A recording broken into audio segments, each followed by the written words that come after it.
Well, it's review time, everybody. We are back for part 2 of this week's show, our second episode ever. I can't believe we're already on to episode 2. I feel like we just began. Second episode ever features a review of Russell's Reserve 10-year. This is Ben's pick. We could not be more excited to drink this with you guys. Myself, TJ Pittenger, along with Brendan Sinone and Ben Cock. Again, yes, that's his last name. And I heard a bottle pop. So let's pour it, guys. Let's go. My bottle popping is a sampler that I picked up from Ben's house this afternoon. Oh, it's cute. Anticlimactic. Yeah. Climactic. Let's see if we can. That was a nice small pour. That was a nice small pour. It sounded great. It did sound good. What would you? So we're going to get into this really quickly. Because we don't want these to be super long. We want you to enjoy the review. Hopefully you were able to pick up a bottle of Russell's. MSRP most places is $36.99. It's right in that budget range. You can find it for a little bit cheaper sometimes. Sometimes you can get it a little closer to 30. Ben found this at our local liquor store. I shouted them out last episode on the podcast, Lucan's Liquor. Ben found this at a great price, and we will talk about it going from here. But before we get into the actual review, we'll let it open up. We'll let it breathe a little bit. Brendan, talk about our rating scale that we're going to have for these reviews. You've mentioned it on your website that you're affiliated with. You've talked to other people about it. Break down for the folks, what's the review scale here? This is as nerdy as I think I'm going to get any point in talking about the bourbon, because it's going to blend bourbon with numbers and a very scientific formula that I've worked on. It is a formula that I've tried to have for myself to kind of weigh the value of bourbon, and it's a 1 to 10 scale, which I know sounds pretty archaic, but it's worked for me fairly well. So basically what I do, and I've done probably like 30 different reviews with this scale, is break it down into several different categories. So I've got the nose, which is the smell of the whiskey, right? That's a pretentious way of saying smell of nose. I give that 2 points, so 20% of the grade. I love nosing the whiskey. That's one of my favorite parts, maybe my favorite, even like more than taste, but I understand not everyone's as into that. So I didn't want to make it 30 to 40%, but that's something that I really value. Taste, then we go into there. That's just the whole flavor profile, how it kind of unfolds, what you're getting out of there. Some people are going to be fancy and call it a palate. We'll call it a taste. I give that 40% of the grade, so 4 points. Obviously, you want the whiskey to taste good, so that's why we value that so much. The finish, how it kind of rides off into the sunset there, 10%. You want it to be nice, keep you lingering where you want more, but not be too overpowering, not have too much of a kick. Again, so 10% there. Then I like to look at cohesiveness, complexity. That's another 10%, so that's 1 point. How does it all all that what I mentioned before, the nose, the taste, the finish, how does it all kind of go together? Is there nuance to it? Is there layers? Is it interesting? So that's just kind of like almost like a bonus portion of how it all ties together. And then really what bourbon on a budget is about, value, right? Finding if the bourbon is worth it for what we pay. I give that 20% of the grade. That's worth 2 points. And to me, that's a pretty big deal. You want to make sure that you're valuing what you're drinking and that you're paying a fair price for it. You're not overpaying or say it's an extraordinary value. Like I'm going to give that a full 2 points. So combine that all up together and you get 10 points. 5 is going to be about average. Means it's not a great value. It's not a poor one. 10 out of 10 would mean it's extraordinary. It's amazing. Got to have it in your collection. It's worth every single penny. 1 would mean it sucks. So usually it's going to be between 5 and 10. Typically I don't find bourbons that just absolutely hate and a pour, but who knows, we may find some while we're doing this, fellas. Was that nerdy enough? Was that good? No, that was perfect. So Ben and I tried some things last week and we tried to use your scale for it. We tried to practice using your scale for it. If you're familiar with apps like Distiller and Untapped for beer, Distiller is obviously liquor. There are rating systems and they're pretty subjective. Like every beer that I've ever rated in my life is between like a 3 and a 5. Like I just never rate anything a 2. Like I be drinking a Bud Light. I'm like, 3.5, like whatever. Like, so I tend to rate things high when specific things are not assigned to them. I like the scale that you've designed. I think that so many times, whether you're watching Portnoy's pizza reviews or you're watching XYZ reviews and they say, it's a 8.5 out of 10. Like, well, how'd you come up with 8.5 out of 10? Right? Like, how'd you come up with 7.3? Right? So I like that this happens. My one question for you, maybe I should have asked you off air, but maybe viewers at home have this question too. Do you ever deviate from whole numbers? Yes, I will use decimals. Now I have to fight the urge to like not do 0.25% for it. So I try to make it easy, 0.5% or 0.5 points. Sorry. So yeah, I will deviate somewhat. So yeah, a lot of like, I'm looking at past reviews. I know, spoiler, what my review was previously for Russell's Reserve, I did, and it ended in at 0.5. I'm actually interested to see if that stays pretty similar for me on this one a few months later. But yeah, it will go 0.5. I think that's fair to try to find some nuance in that scale. I agree with that. And that was going to be my question for that because, when something is out of 1, it's an all or nothing, right? Like, so if the finish is either a 0 or 1, that makes it pretty tough. If you can kind of have some nuance there, that makes it a little bit easier. Or from a value, it only being a 0, 1, or 2, well, you only really have an option of amazing, mediocre, or terrible, right, with a 0. So I like that. Again, let's not go so crazy with the 0.25s all the time, but I like that the half point can be used if needed. So let's start it off. Ben, this was your pick. Let's get started with the nose of this bourbon. What are you picking up immediately on this nose? Let's not go into our number. Well, do you want to go into our number ratings as we go? Let's just talk about it. Let's talk about it. We'll do some drum roll stuff at the end. Let's save the numbers for the end. And we could always change this. And you know what, guys, during this process, if you're like, hey, Brendan, way too many points for taste, like change it somewhere else, or only 1 point for value, like we could change this up too. But it's worked pretty tried and true for me. So I'm a big fan of, Russell's because I think it's a straightforward, middle of the pack bourbon. It's not going to be anything too caramel, too much spice. It's just going to be a straightforward bourbon. You get a little bit of caramel, a little bit of vanilla, your typical, what you would expect in a bourbon. But on the nose, it's really pleasant. No issues as far as being overly hot. It's coming in at 90 proof. There's not going to be anything to blow your palate out with something on the nose on this one. What do you think, Brendan? It's really nice. It's very much so in the wheelhouse of a classic bourbon. Like Ben said, it kind of falls in line, doesn't paint too much outside of the lines. So I get the classic, almost always in every vanilla, to some extent or another, vanilla, right? But this one jumps out of the glass to me. I do get the heavy vanilla influence from the barrel for sure is one thing. For Wild Turkey products, guys, I don't know if you guys ever get this, but the caramel comes through, but it almost shows up like a oatmeal raisin, like little Debbie cake type of deal for me. Like I do get this bready sweetness, and I get that in Wild Turkey 101. I get that in Rare Breed, and that's showing up on here a little bit too for me. Yeah, I can see that. I get a little bit of citrus too. I find that pretty much kind of across the board with Wild Turkey products. I do too. And I can't make up my mind. I'm glad you said that. It's zesty. I can't make up my mind whether it's like an orangey or lemony. Yeah. I get the 100%. 100%.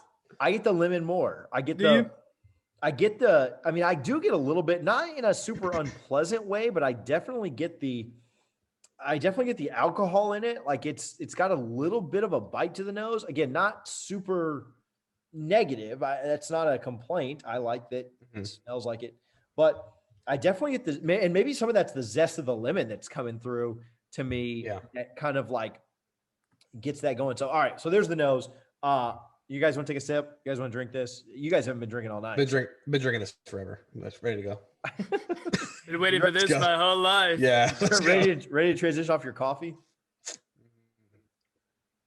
Hey, should we be really obnoxious and like make like swishing noises into the mic, or try to avoid that? Have we decided is that going to annoy some people? We have 0 YouTube subscribers, so let's not go negative. Okay. Let's not go negative. Let's leave it at this. It's going to be an occupational hazard, but we will try to not start gurgling into the microphone to annoy people. Gosh. Okay. Brush my teeth with okay. All right. Hey, just no nipple talk this episode. You just brought it up. Oh, sorry. If you would like more references to that, go back to episode 1. And Vanilla on the taste, right? Like right away, like the vanilla. Again, I know that's boring, but it's bourbon, it's vanilla, right? yeah, but Yeah. for a standard, and we'll talk about this when we get to it, but for a standard bourbon that's not super expensive, it's one of the smoothest bourbons as far as, the taste comes in that you can get at this price point. I know that I'm probably giving some things away for value later, but man, yeah, ton of vanilla up front. Um, I mean, I get like a floral, right? Like I get like a floral Yeah. flavor coming through, like a floral taste as well. Super common in a lot of bourbons. And then, yeah, the edges of it are really smooth because it's been aged those extra probably 4 to 6 years that most of your bourbons that you're picking up just off the shelf at this price point are. So, Ben, what do you think? Yeah. One thing I like about this is it doesn't sit too hard on your palate. A lot of times, if you get into like something that's a little bit higher proof, like 100, 110, it may sit a little heavier on your palate, and that may kind of drive away some of the newer drinkers. But like I said, this is a super approachable bourbon, especially for our first episode 1. So this would be something that a lot of people can enjoy, and it's just really appealing. It is easy, like dangerously easy. Mm-hmm. Yeah, it is. TJ mentioned smooth. I know some people in whiskey communities don't like the smooth, but it's just so easy. It's the typical bourbon of vanilla, caramel. I get some cinnamon on there too. Some of the floral, some of that zestiness from the nose, I think, shows up too. Yeah. I get on there. It's just it goes together. It's really what Ben. This is a really good first choice because it's standard bourbon done well, elevated to a higher level. This is one that I tried pretty early on in my bourbon journey. Maybe it was like the 5th or 6th bottle that I had, and I've pretty much always had it in a rotation because it's so accessible for like a new person, or we can enjoy it, years into our journey. It's a good job, man. Ben brought this over. Ben, I don't know if you remember this, but you brought me a bottle of this for my birthday in Yes. June. Great choice. Great choice, Ben. We started drinking bourbon after your birthday, so I haven't returned the favor. But Yes. you brought this over, so one of the first few bottles that I had, and I don't know if we talked about the price. Ben picked this up for on sale $26.99 at Lucan's in Tampa. If you're watching this, that sale's probably not going on anymore. But stay tuned because they put this on sale quite often. If you're in Tampa, if you're in the area, again, if you can get this for less than $30, it's amazing. Right at $30, the $35 where the MSRP is typically, still a really good buy. Got this for a really good price as well. So meant to mention that earlier and didn't. I've been talking for a little while. We like it, right? Is that the yeah, the takeaway, right? I think we're all pretty smitten by this. It's really good. And we were all excited to review it once we kind of brought it up and said that it would be. I haven't taken a sip in a little bit, so I'm getting into the finish a little bit, and I'm able to kind of get some of those lingering notes. Do you guys have any thought? I don't want to keep dominating this conversation, but do you guys have any thoughts on the finish here? The finish to me may be one of the best elements of the bourbon because it has a nice bit of spice. Again, that citrusy kind of zest does show up there at the end. That a little bit of a burn, but not too much. It's a nice mild burn, and I get the char notes at the end too, like kind of like a marshmallow char. So it's got this nice sweet profile at the end. And it leaves you wanting more. Like I think that's it. It doesn't have this weird medicinal kick that sometimes a bourbon can have. It's smooth. It's sweet. There's a couple different notes going on there too, so it transitions right back to the wanting to nose and taste it again, which is exactly what you want for a finish in my mind. Yeah, on my palate, I'm getting a lot of the rice spice at the end, and then it kind of sweetens up, but it sits to me really light. Like it's at the end, it's like there and then immediately gone. It's ready for another sip. So I like the finish. I think in my head, if I was gonna design this any better than it is, I would probably go for a little bit stronger finish. I think that at this price point, what we're getting is a great bottle of bourbon that's super easy to drink, super accessible, and if it just finishes a little bit lighter than some of the more complex or more dense bourbons, then that's kind of what it is, But at the proof though, I feel like that's kind of where right, 100%. Yeah, something to be below 100 proof for it to have a 3-4 second finish. Like completely agree with you. That's probably where we're gonna get into the value. Not to get ahead of ourselves, but that's where we're gonna start. giving this bad boy praise, I would imagine. Yeah. I get a little bit of a nuttiness on the finish. I don't know if I'm just kind of nutty over here or not. But, I can get that from rice spice sometimes, TJ. When the rye that Ben mentioned, sometimes my brain takes that as peanut butter. Yeah. Not always, but that would make sense to me as my mind. Feel like I'm drinking screwball over here. So no, you're not. No. Don't even throw that out kick there. him off the show. No, but I kind of get some of that nuttiness, some of that buttery, definitely nutty. Yeah, I can see that. Peanut finish as well. The butter is a good note, man, because it feels like butter. It's got that smoothness of butter all the way through. Yeah. Mouthfeel. We have to drop a mouthfeel in there. Oh, you are Delicate. If you don't say mouthfeel, you're not doing something right. Right? You got to call it chewy. Oh, this is so chewy. No way. Delicate all the way. Super light. I don't know. Do we want to talk about complexity or talk about that more in our review of numbers or not? I'm good either way on that. It is cohesive. I mean, does the elements that you get, at least for me, on the nose, show up periodically throughout the entire drink. So like that zest. It blends well. Yeah. So definitely for me, when I do grade it, like the cohesive part's going to get it. It's not overly complex, but again, $30 bottle of bourbon at 90 proof, like there's a relative expectation of what complexity would be. Yeah, no, absolutely. I think the flavors blend together very well. We've talked about the vanilla, we've talked about the floral, we've talked about the finish with the rye spice, the nuttiness, the butter. All of it is a really nice blend. As you continue to sip it, as you continue to taste it over and over and again, some of that vanilla is shrinking away. You're picking up some of the other things. It's not the vanilla bomb that it was when you first tasted it, at least to me. I don't want to speak cinnamon, for you guys. Right? Cinnamon, you're getting more of those other flavors, and it's becoming more complex, right? You're getting the flavors that weren't necessarily there 5-6 minutes ago when we took our first sip of it. All right, let's get into some numbers. I'll save the value definitely for the end. But this is what you are all waiting for. I know it. We'll see how good my editing skills are to maybe get some graphics up on the screen later with our numbers. But let's get into it. What do you got, Brennan? You are the mastermind behind this scale.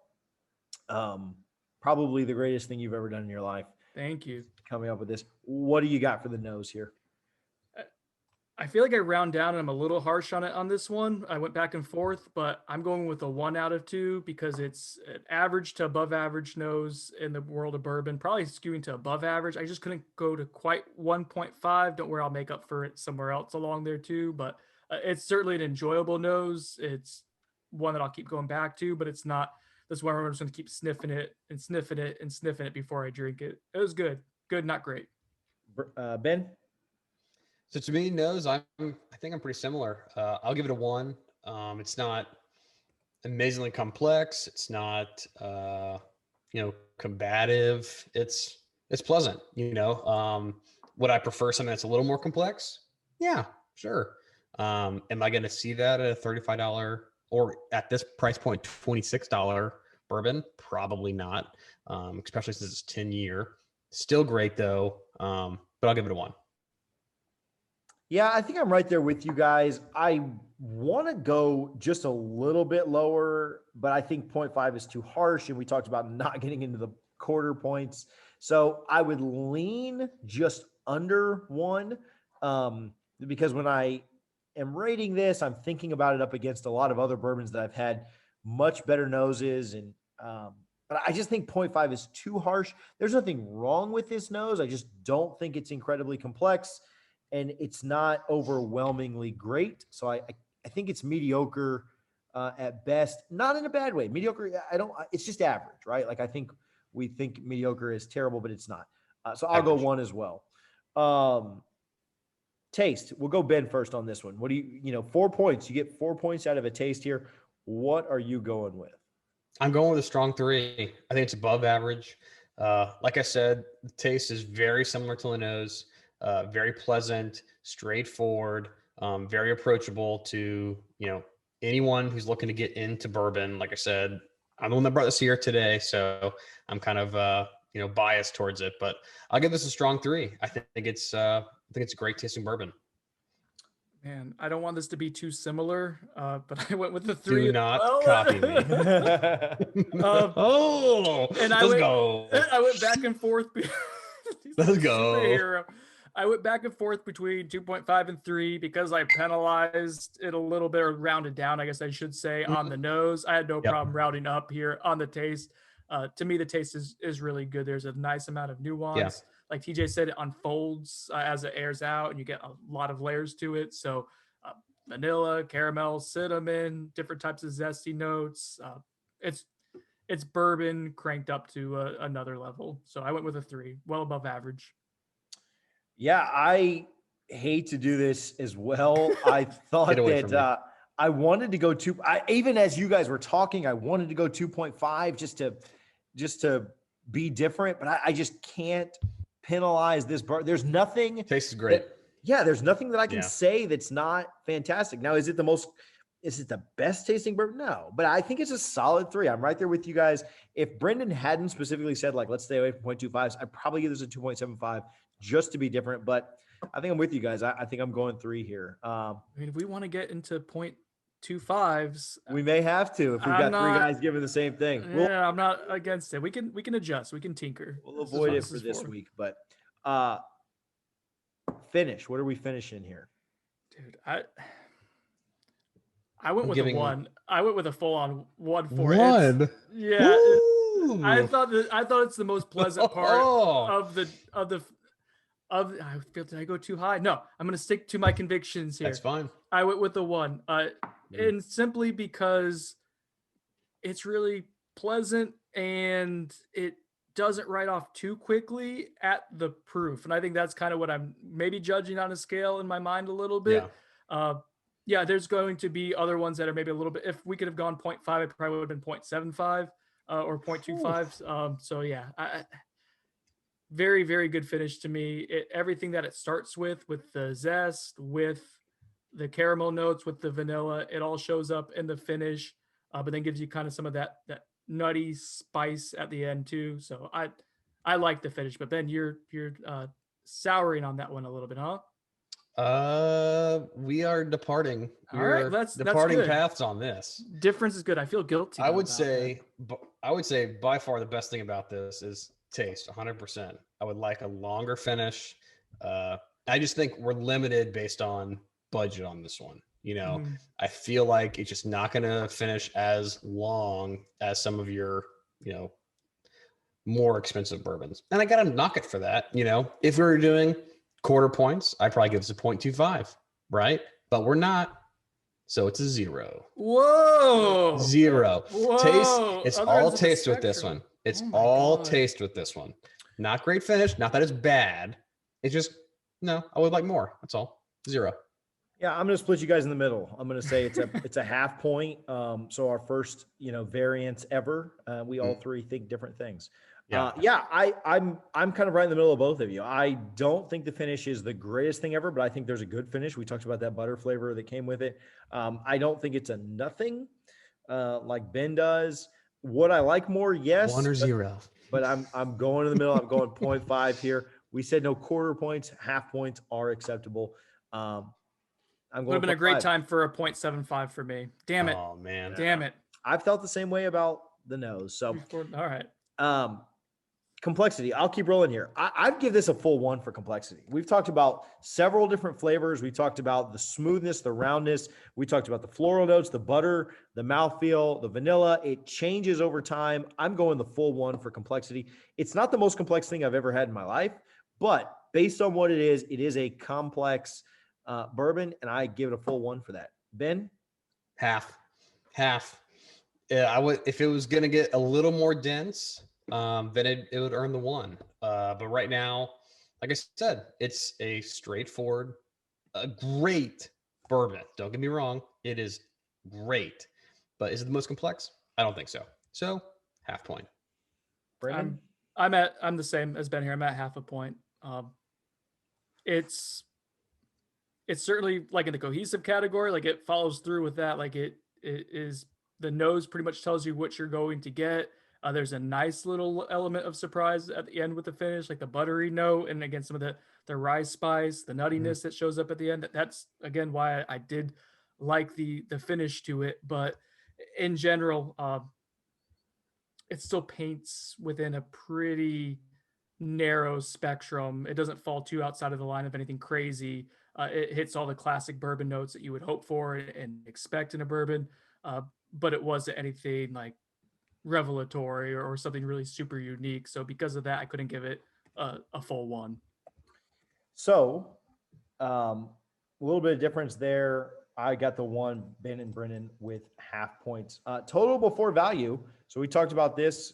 Out of a total 8, I've got a 5.5. Brendan has a 5.5, and Ben has a 4.5. The guy. This is hilarious because it was his bourbon. The guy who it doesn't get the best scores. It's just the most approachable. I want to be accessible to everybody. So based on value, we've got 4.5 by one guy, 5.5 by Brendan and myself.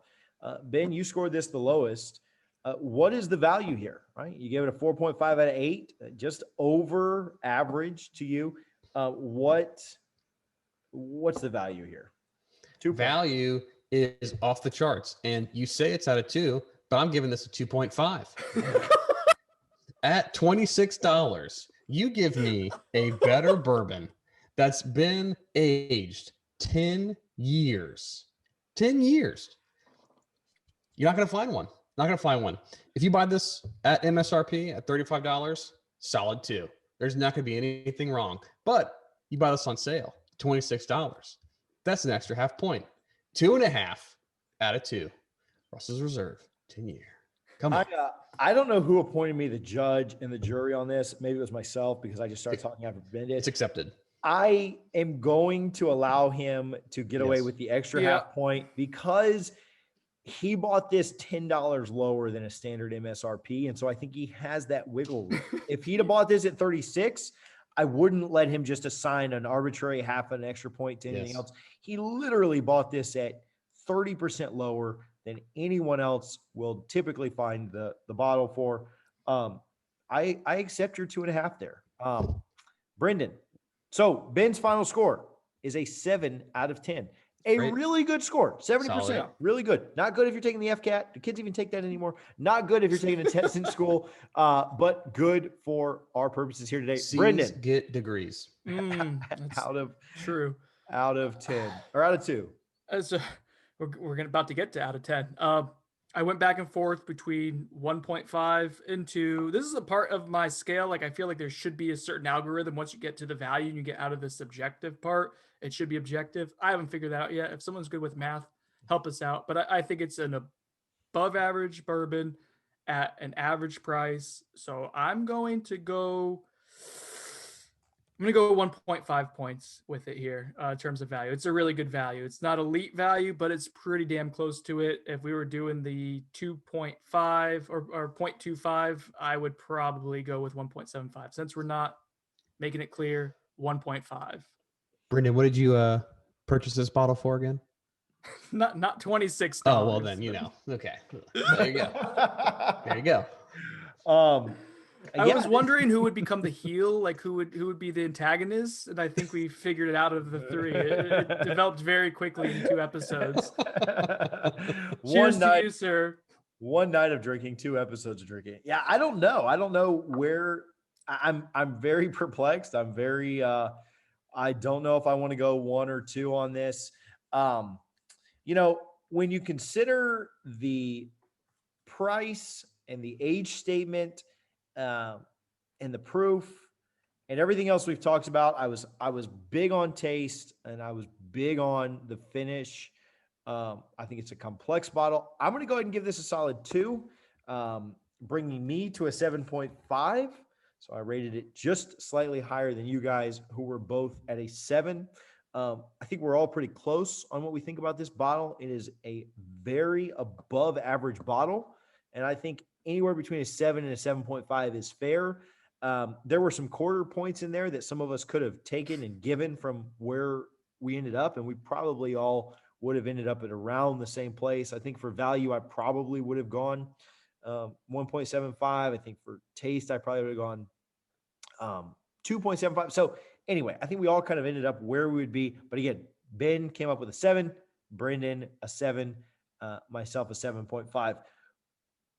I think what we've established, though, and what we've all told people is this is a great starting bourbon. If you want to get into bourbon, if you want to get into something that's accessible, that you can find anywhere, that you can find at a good price, you can potentially find on sale in certain places, $26 to $36 is a great budget bourbon.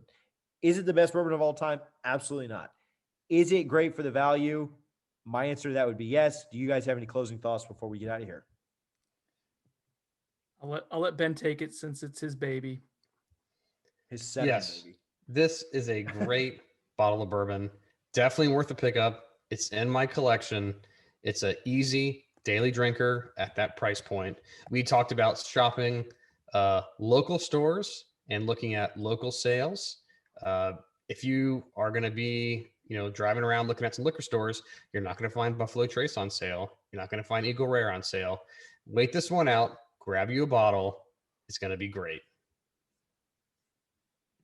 I'm here for it. This is, again, the versatility of someone who is just getting into bourbon, that's maybe into like their first 10 bottles or so. This should probably be one that's in consideration. And as Ben said, it's one that you could be 3-5 years into it and you probably still want it in your collection as part of a regular rotation. And down the road, they have single barrels of this that are at 55% alcohol, so 110 proof.